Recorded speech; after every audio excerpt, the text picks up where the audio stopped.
Hello guys, welcome back. तो हमने अभी तक 2017 CEE पेपर का 3 पार्ट कंप्लीट कर दिया है एंड अभी हम लोग का ये लास्ट पार्ट है। इसमें हमने पूरा 2017 का क्वेश्चन पेपर का जितना भी बाकी क्वेश्चन था इसमें कंप्लीट कर रखा है। तो आप लोग अच्छे से देखना और खुद से एक बार घर में ट्राई करना। तो let's start. Two particles, each of mass m and charge q are attached to the two ends of a light rigid rod of length twice r. The rod is rotated at constant angular speed about a perpendicular axis through its center. The ratio of the magnitude of magnetic moment of the system and its angular momentum about the center of the rod. So we have to find the ratio of the magnetic moment and the angular momentum about the center of the rod. So let's see how we'll do it. तो देखिए बोल है दो particle है, एक rod है, इन दोनों and में दो पार्टिकल अटैच्ड है जिसका मास m है, चार्ज q है, सेम है मास एंड चार्ज। अभी बोल रहा है रॉड रोटेट कर रहा है इस सेंटर ऑफ द रॉड से ये रोटेट कर रहा है। अभी ये सेंटर हो गया और रॉड का लेंथ 2r दिया हुआ है, ये एंगुलर स्पीड हो गया है जिससे रोटेट कर रहा है। अभी हम लोग को पूछा है magnetic moment of this system and इस एंगुलर मोमेंटम का रेशियो क्या होगा। अभी देखिए वी नो जब ये मूव किया, रोटेशन किया, इसकी वजह से करंट आया, वो करंट क्या होगा, that is I is equal to frequency into total charge. ठीक है, अभी जो फ्रीक्वेंसी होगा वो क्या होगा, omega by twice by, rotate कर रहा है ओमेगा से, फ्रीक्वेंसी आ गया omega by twice by, charge क्या है क्यू, तो एक क्या आया Q omega by twice by. ठीक, अभी हम सबको पता है जो मैग्नेटिक मोमेंट होता है वो क्या होता है आई इंटू ए। ठीक है, आई क्या है क्यू ओमेगा ट्वाइस पाई, एरिया क्या होगा, ये ट्वाइस आर है, बीच से एक्सिस से रोटेट कर रहा है तो रेडियस क्या होगा आर, तो आ गया pi R square. Then magnetic moment is Q omega pi R square twice pi. ठीक है, अभी जो एंगुलर मोमेंटम होता है वो क्या होगा एम वी आर। अभी यहाँ पे ये v क्या होता है, ये तो एंगुलर वेलोसिटी नहीं, ये टेंजेंशियल वेलोसिटी होता है, ये तो दिया हुआ नहीं है। Then we have to convert into angular, तो क्या होगा M omega are square.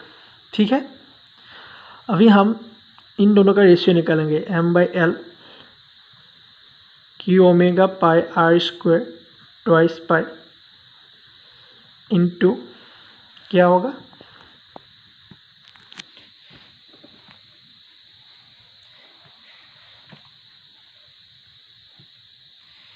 M omega are square. सही है, तो ये क्या आ जाएगा क्यू बाय ट्वाइस एम। ठीक है, ये कैलकुलेट करने से आ जाएगा, ओमेगा ओमेगा गया, आर आर गया, सॉरी आर लिख देता हूँ, क्यू ओमेगा आर आर गया, बचा क्या ट्वाइस एम। तो हम मैग्नेटिक मोमेंट और एंगुलर मोमेंटम का जो रेशियो है वो कितना है क्यू बाई ट्वाइस एम। तो ऑप्शन ए करेक्ट है। I hope you all understand this. तो फिर से मैं एक बार एक्सप्लेन कर देता हूँ, देख लेना अच्छे से, इसको एक बार खुद से ट्राई करना। This is a very good question.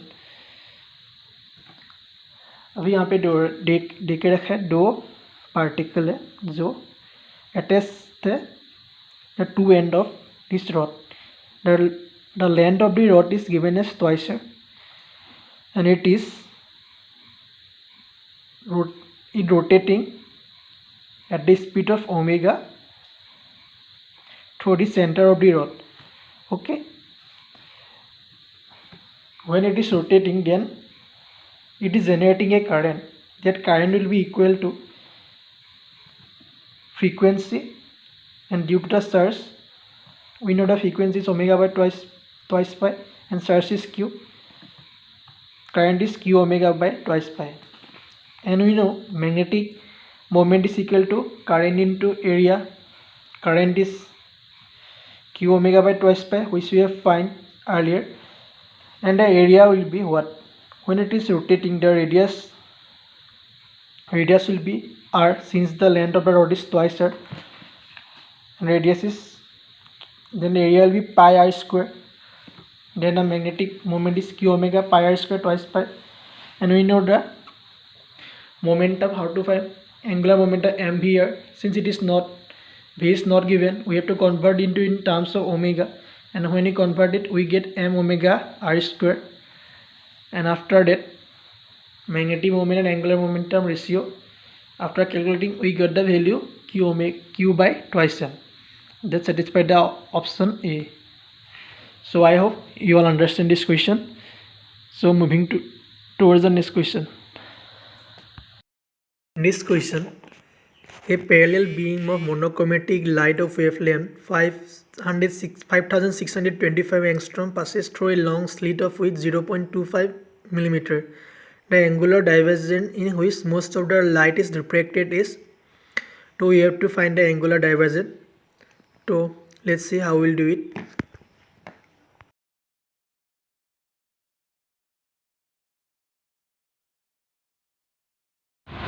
तो इस क्वेश्चन में देखिए क्या बोल रहे हैं. ये पैरेलल बीम है मोनोक्रोमेटिक लाइट का, जिसका वेवलेंथ दिया हुआ है, that is lambda equal 5625 angstrom. Passes through a having slit of with, जो स्लिट है उसका विथ दिया हुआ है, मतलब ब्रेथ. अब विथ समझते हैं ना कैसे क्या होता है. विथ दिया हुआ है, हमने मान लिया विथ को बी, जो दिया हुआ है 0.25 mm. तो एंगुलर डाइवर्जेंस कितना होगा पूछा है. तो अभी देखिए, जो जब डिफ्रैक्शन होता है तो जो ये एंगुलर डाइवर्जेंस होता है वो होता है B sine theta equal to plus minus N lambda. ठीक है. अब जब एन लैम्डा में जो मिनिमम वैल्यू होगा एन का, वो क्या हो सकता है 1. तो हमने मान लिया मिनिमम वैल्यू एन का 1 है. तो देखिए B sine theta equal lambda. ठीक है. अभी देखिए जो साइन थीटा होगा वो क्या होगा, लैम्डा बाई बी. फिर लैम्डा का वैल्यू दिया है 5625 एंगस्ट्रॉम है. इसको हम कन्वर्ट करेंगे मीटर में, तो कितना होगा 10 to the power -10 मीटर. अभी 0.25 को हम लोग कन्वर्ट करेंगे 10 to the power -3.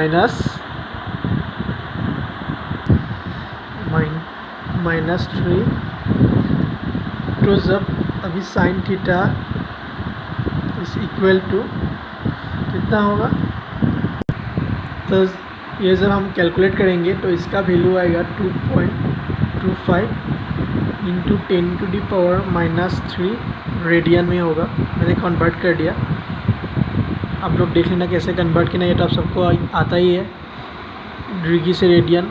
तो अभी देखिए ये जो साइन थीटा है वो बहुत स्मॉल है, तो then sine theta is equal to, हम थीटा मान सकते, देन 2.25 -3 रेडियन. ठीक है. ये जो ये रेडियन जो थीटा आया यही है एंगुलर डाइवर्जेंस. तो ऑप्शन बी करेक्ट है यहाँ पे. तो एक बार फिर से देख लीजिए कैसे किया मैंने. ये वेवलेंथ मोनोक्रोमेटिक लाइट का वेवलेंथ दिया हुआ है और ये स्लिट का विड्थ दिया हुआ है. Then we have to find out the angular divergence जब लाइट डिफ्रैक्ट होगा. तो देखिए what we have done, we know the condition for angular diffraction, that b angular divergence, that b sin theta equal plus minus n lambda. from where we have find the sin theta, and we have consider sin theta small, that's very small, that we can consider sin theta is equal to approximately equal to theta. When we calculate it, we get the value 2.25 into 10 to the minus 3 radian. तो option B यहाँ पे correct है. तो आई hope you all understand this question. So we'll move to the next question. The energy of the electron in an excited state of hydrogen atom is minus 3.4 electron volt. Then the angular momentum of the electron. So you have to find the angular momentum of the electron. So let's see how will you do it.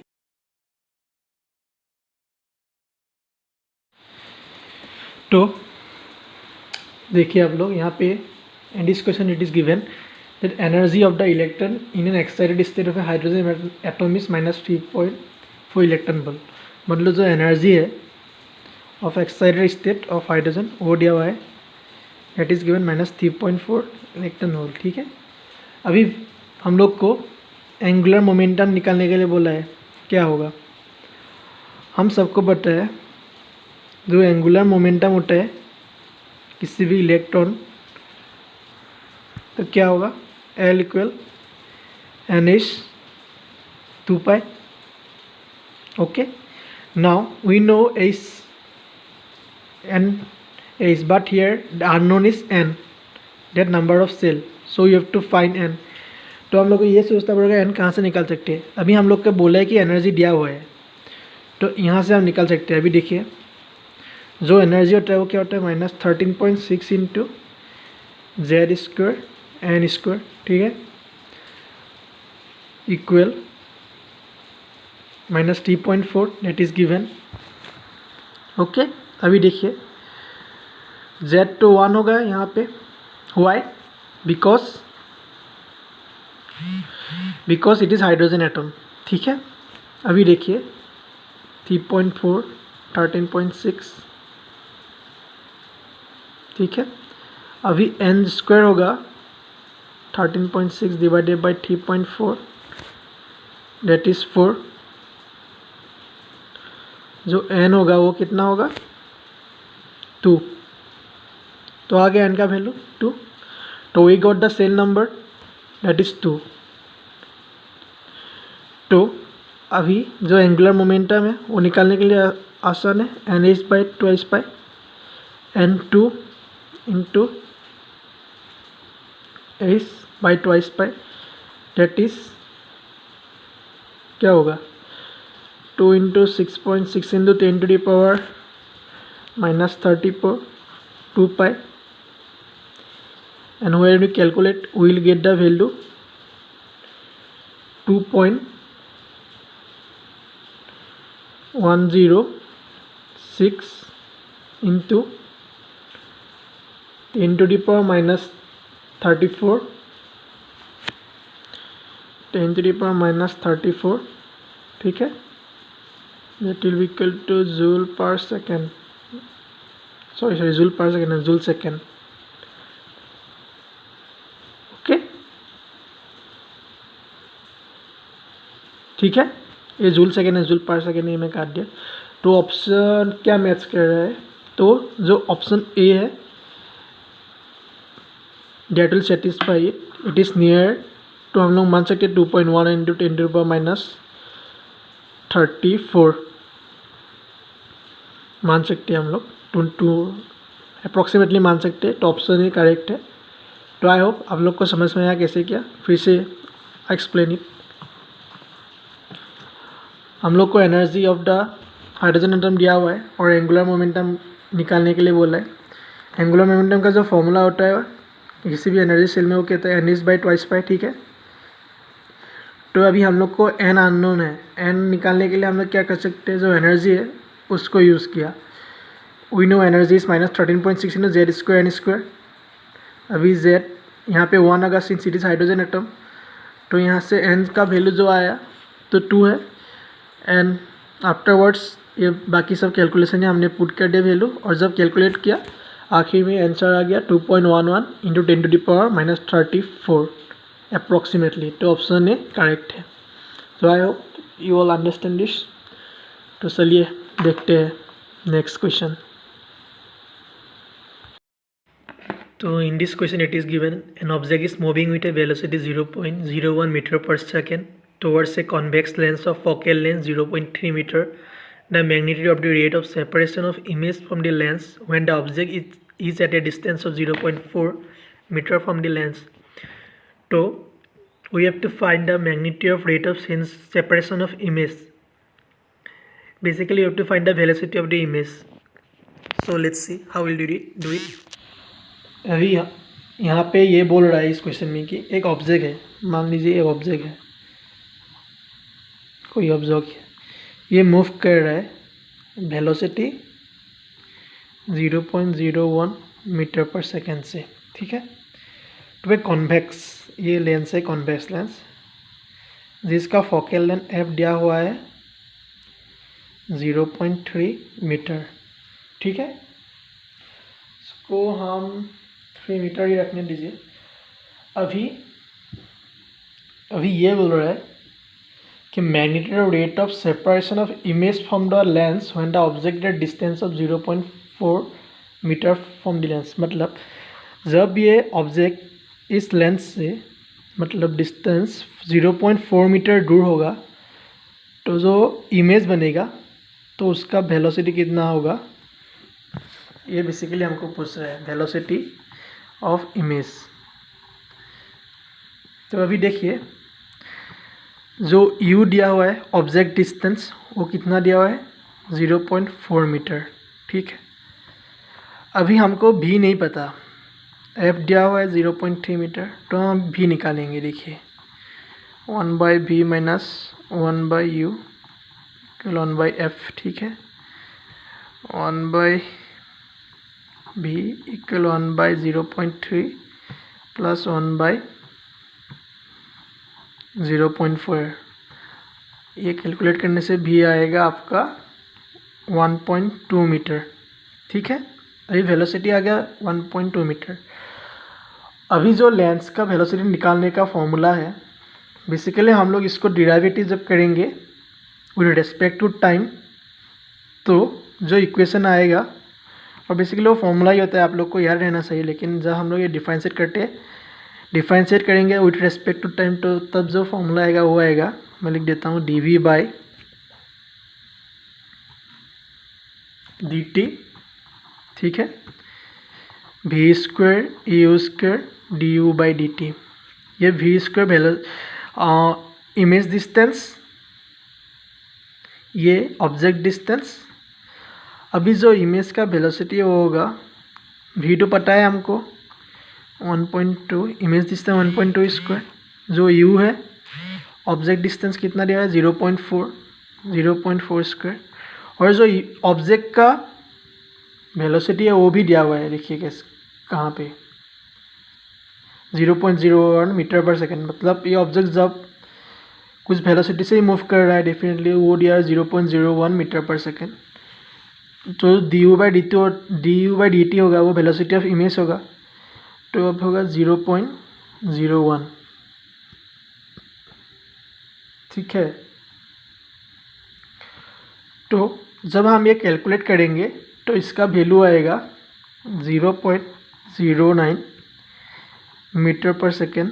ये calculation आप खुद से कर लेना, मैंने calculation करके रखा है इसलिए डायरेक्ट वैल्यू पुट कर दिया।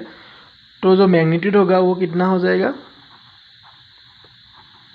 0.09 मीटर पर सेकेंड। तो ऑप्शन बी करेक्ट है। यहाँ पे आया समझ में कैसे किया? कुछ नहीं, ये इजी है। हम लोग को ऑब्जेक्ट का वेलोसिटी दिया हुआ है जो लेंस की तरफ मूव कर रहा है। अभी हमको पूछा है जो ऑब्जेक्ट 4 मीटर दूर रहेगा लेंस से तो वेलोसिटी ऑफ इमेज कितना होगा, तो वो निकालने का हमने पहले भी निकाल लिया, इमेज डिस्टेंस निकाल लिया। उसके बाद हमने वेलोसिटी निकालने का जो फॉर्मूला होता है लेंस में वो पुट कर दिया, v/dt equal v² du/dt। Basically फिर से उसके बाद हमने वैल्यू पुट कर दिया सबका तो हमने जब कैलकुलेशन किया तो जो वैल्यू आया वो आया 0.09 मीटर पर सेकेंड। तो जो मैग्नीट्यूड होगा इमेज का वेलोसिटी का वो होगा 0.09 मीटर पर सेकेंड। तो ऑप्शन बी करेक्ट है। तो आइए देखिए नेक्स्ट क्वेश्चन। तो in this question it is given in the circuit given below it is observed that the current I is independent of the value of resistance R6 and the resistance value satisfy। तो यहाँ पे जो figure दिया है इसमें R6 में current नहीं जा रहा है, तो हम लोग को रेजिस्टेंस का कितना वैल्यू होगा दैट विल सेटिस्फाई इट निकालने के लिए बोला है। तो आइए देखते हैं। तो देखिए यहाँ पे तो जो दिया हुआ था मतलब क्वेश्चन में जो ये आई है ये R6 का इंडिपेंडेंट है, मतलब जो आई होगा ये R6 में फ्लो नहीं होगा। मतलब यहाँ पे जो आई का वैल्यू होगा डेट विल बी ज़ीरो। अभी देखिए EMF टू सेम है लेकिन आई यहाँ पे ज़ीरो है, ये R6 आई से इंडिपेंडेंट हो गया। तो ये कुछ एक ह्यूरिस्टन बेस की तरह एक्ट कर रहा है, बैलेंस ह्यूरिस्टन बेस की तरह। तो हम लोग मान लेते a point A B A C A D. अभी मैं फिर से इसको रीड्रॉ करता हूँ तो कैसा होगा देखिए। EMF E सेम रहेगा, ये प्लस माइनस, तो R5 ऐसे ही रहेगा P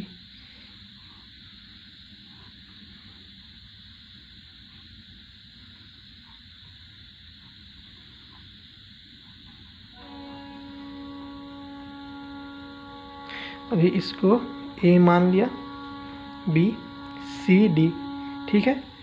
इसको अभी देखिए ये होगा, अभी A और C के बीच में है R1, तो यहाँ पे क्या होगा R1। A और D के बीच में क्या होगा AD, R3, ये R2, ये R4 और ये R6, ठीक है। अभी देखिए यहाँ पे सिंस करंट नहीं जा रहा है that means here I is equal to zero.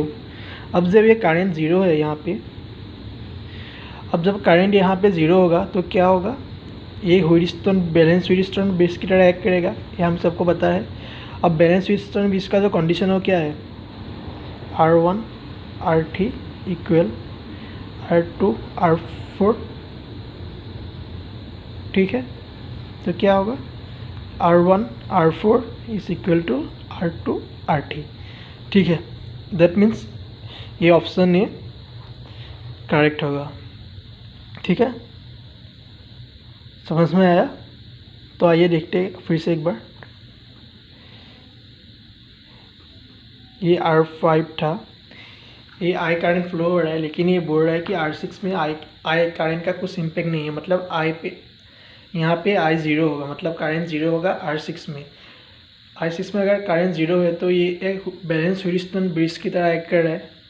तो जो बैलेंस ह्यूरिस्टन ब्रिज का कंडीशन है, मैंने इसको फिर से रीड्रॉ किया और आप लोग को दिखा दिया कैसे हुआ ये। तो यहाँ पे करंट ज़ीरो है सिंस ये बैलेंस ह्यूरिस्टन ब्रिज की तरह एक्ट कर रहा है।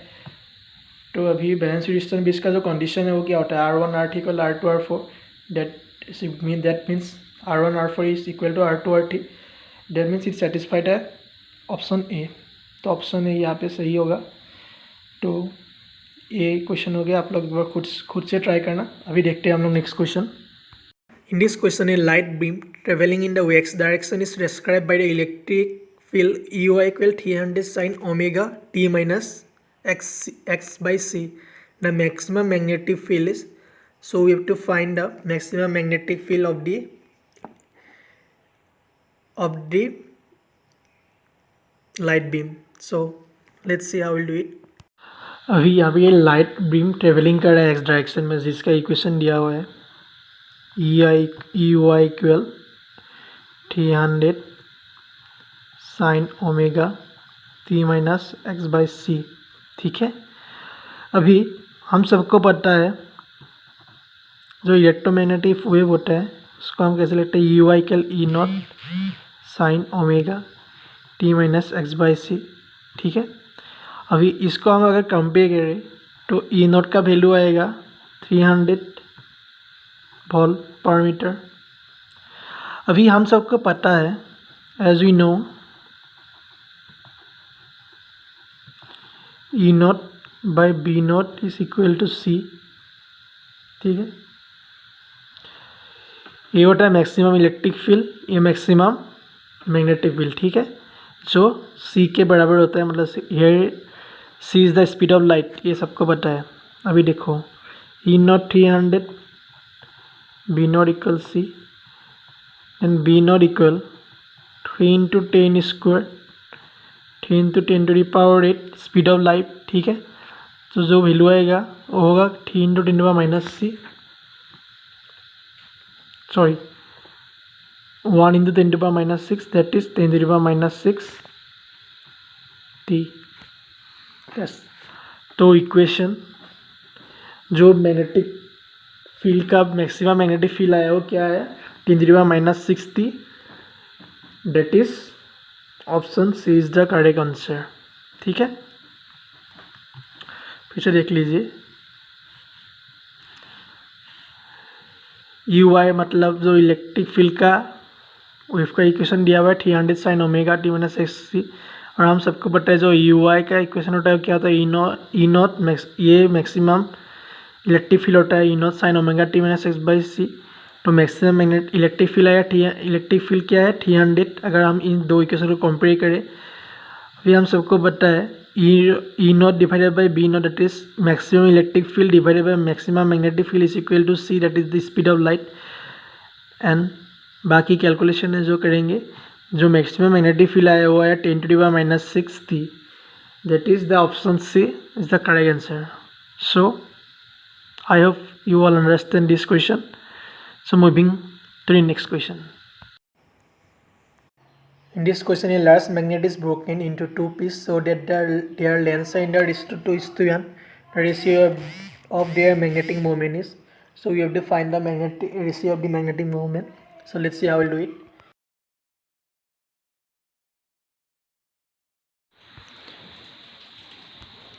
तो इस क्वेश्चन में ये दिया हुआ है कि लार्ज मैग्नेट है, ये एक लार्ज मैग्नेट है,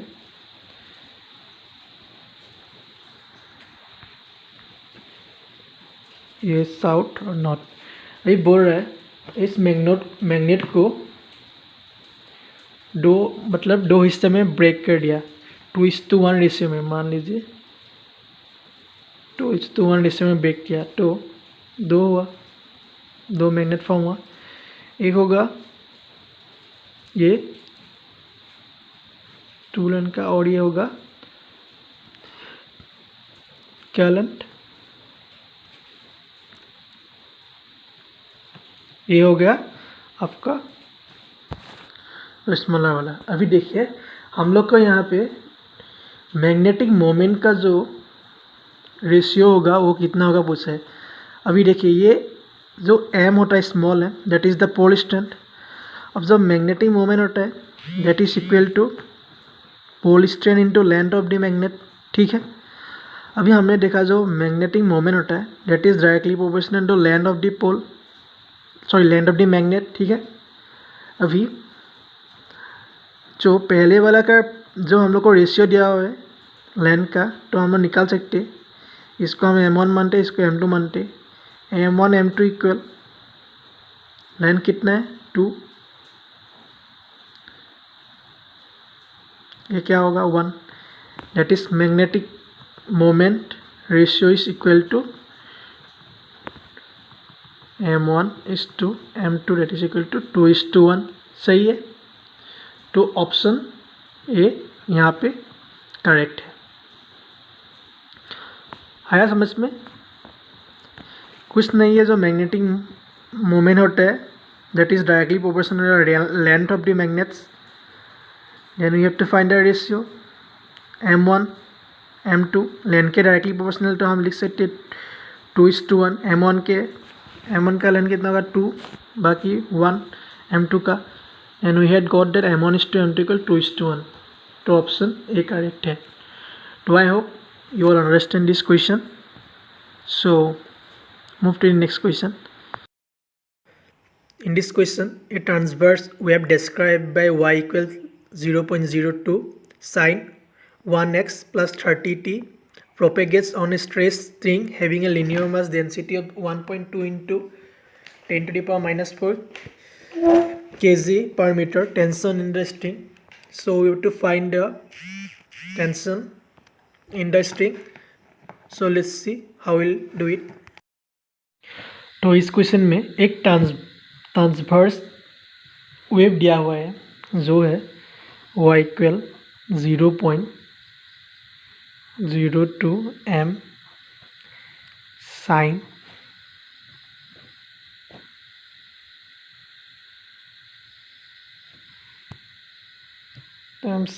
उसके बाद क्या दिया हुआ है 1x प्लस 33।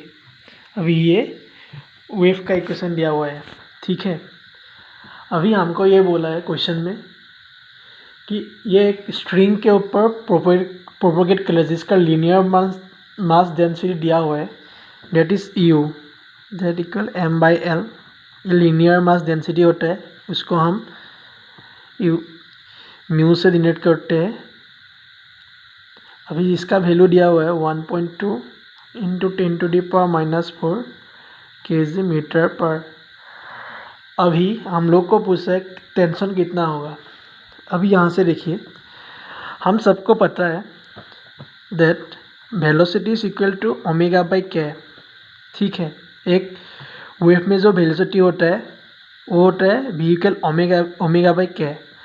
अभी जब हम इस इक्वेशन के साथ अगर हम लोग एनालिसिस करें y के side omega t plus k x, then here omega is 1 that is 1, ठीक है। अभी जो क्या है omega t sorry I have put it wrong, omega will be 30,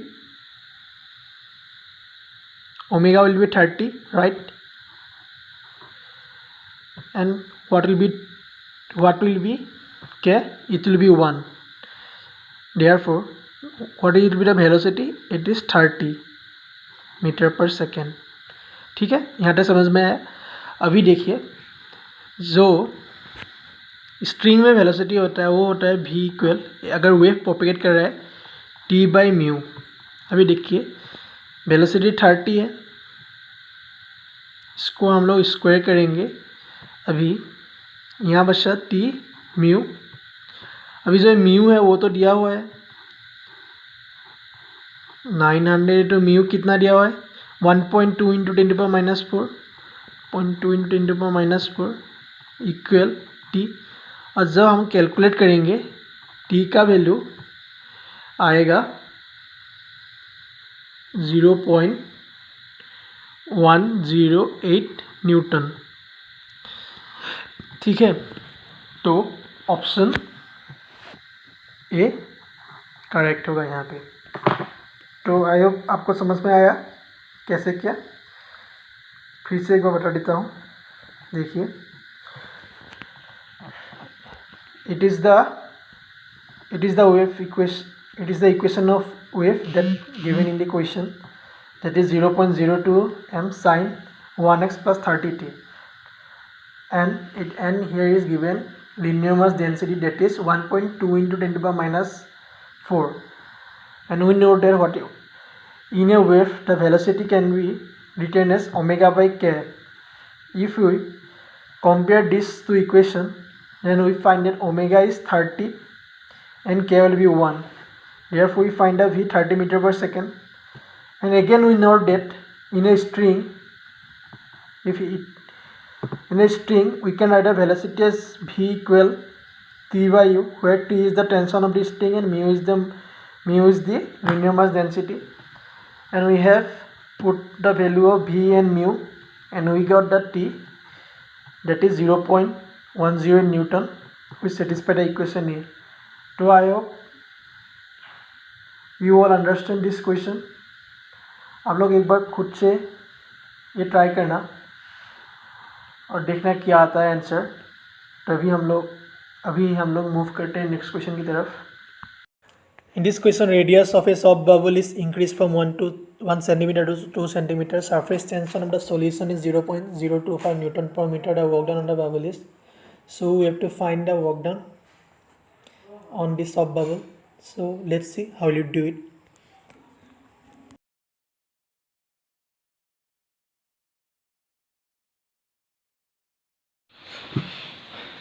So in this question it is given the radius of a soft bubble is 1 centimeter. ये soft bubble है जिसका 1 centimetre का रेडियस दिया है। अभी ये बोल रहा है जो सॉफ्ट बबल है अब ये इंक्रीज हो गया 2 सेंटीमीटर रेडियस तक, that it will increase up to 2 centimetre. तो जो सॉफ्ट बबल है वो इंक्रीज हो गया 2 सेंटीमीटर तक। ठीक है, समझ में आया। अभी हम लोग को ये बोल रहा है क्वेश्चन में कि जो सरफेस टेंशन है वो कितना है, that is T equal 0.025 Newton पर मीटर। अभी हम लोग को निकालने के लिए बोला है वर्क डन। तो अब हम सबको पता है जो वर्क डन होता है सॉफ्ट बबल में वो क्या होता है, surface tension into surface area. ठीक है, अभी सरफेस टेंशन दिया हुआ है 0.025। जो सरफेस एरिया होगा वो जो बिगर स्क्वायर है उस वाले से जो 1 सेंटीमीटर रेडियस का स्क्वायर है इसको हम अगर डिफाइंस करेंगे तो टोटल सरफेस एरिया निकल आएगा सॉफ्ट बबल का। अभी देखिए हम लोग कैसे करेंगे। जो स्क्वायर का एरिया निकालने का फॉर्मूला होता है क्या, 4πr²। तो 4πr² माइनस 4πr1²। ठीक है, अभी देखिए 0.025 4πr² मतलब जो बड़ा वाले का स्क्वायर का रेडियस है 2 सेंटीमीटर वो होगा, minus 4π1²। That is after calculating we will get the value approximately 1.884 into 10⁻⁻⁴ joule. तो this will be the work done by the soap bubble. I hope you understand this. एक बार फिर से बता देता हूँ कैसे किया। क्वेश्चन में ये दिया हुआ था कि एक सॉफ्ट बबल है जिसका रेडियस 1 सेंटीमीटर है जो इंक्रीज होकर 2 सेंटीमीटर रेडियस तक फैल गया। तो अभी हम लोग को पूछा है कितना वर्क डन किया सॉफ्ट बबल ने और सरफेस टेंशन दिया हुआ है 0.025। अभी हम सबको पता है जब सॉफ्ट बबल होता है तो उसका जो वर्क डन होता है वो क्या होता है, surface tension into surface area. अभी जो सरफेस एरिया है ये the bigger it will be the bigger sphere minus smaller sphere. तो हमने वही किया 4πr² माइनस 4πr²। बाकी कैलकुलेशन है जब कैलकुलेट करेंगे तो आएगा अप्रोक्सीमेटली 1.884 इंटू 10⁻⁻⁴ जूल। तो ऑप्शन सी करेक्ट है। आई होप आप सबको ये समझ में आ गया। तो अभी हम लोग देखते हैं next question. So thank you everyone. और यहाँ पे हम लोग का 2017 का पेपर का सॉल्यूशन फिनिश हुआ है। हमने सभी क्वेश्चन को इस सारे पार्ट के वीडियो में हमने कवर करने की कोशिश की है और कवर किया है। 2-3 थियोरेटिकल क्वेश्चन है जो हमने लेफ्ट कर दिया है, वो आप खुद से एक बार ट्राई करना। अगर नहीं बना तो कमेंट में बताना, मैं बाद में कर दूंगा, एक्स्ट्रा वीडियो बना दूंगा थियोरेटिकल क्वेश्चन के लिए। अभी हम जो नया नेक्स्ट वीडियो आएगा वो आएगा 2018 का पेपर का फिजिक्स का पूरा सॉल्यूशन। तो वहाँ पे भी 2-3 पार्ट होगा। तो आई होप आप घर में प्रैक्टिस करते रहना सभी क्वेश्चन और आप मिलते हैं अपने नेक्स्ट वीडियो में। तब तक के लिए थैंक यू।